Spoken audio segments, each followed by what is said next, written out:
गांव में एक खौफनाक अफवाह थी कि रात को सिलबट्टा चलता है और उस साए को दूर रखने के लिए दीवारों पर मेहंदी के छापे लगाए जाते थे। माँ, ये निशान किसने बनाए? ये यहाँ हर रात बनाए जाते हैं।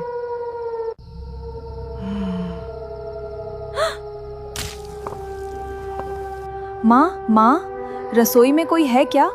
बाहर मत जाना। दादाजी, आप अंदर क्यों नहीं जा रहे? क्योंकि ये आवाज मैंने पहले भी सुनी है। 20 साल पहले इसी घर में ऐसी ही रात आई थी।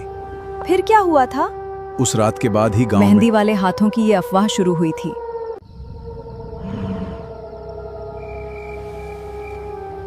फिर क्या हुआ था?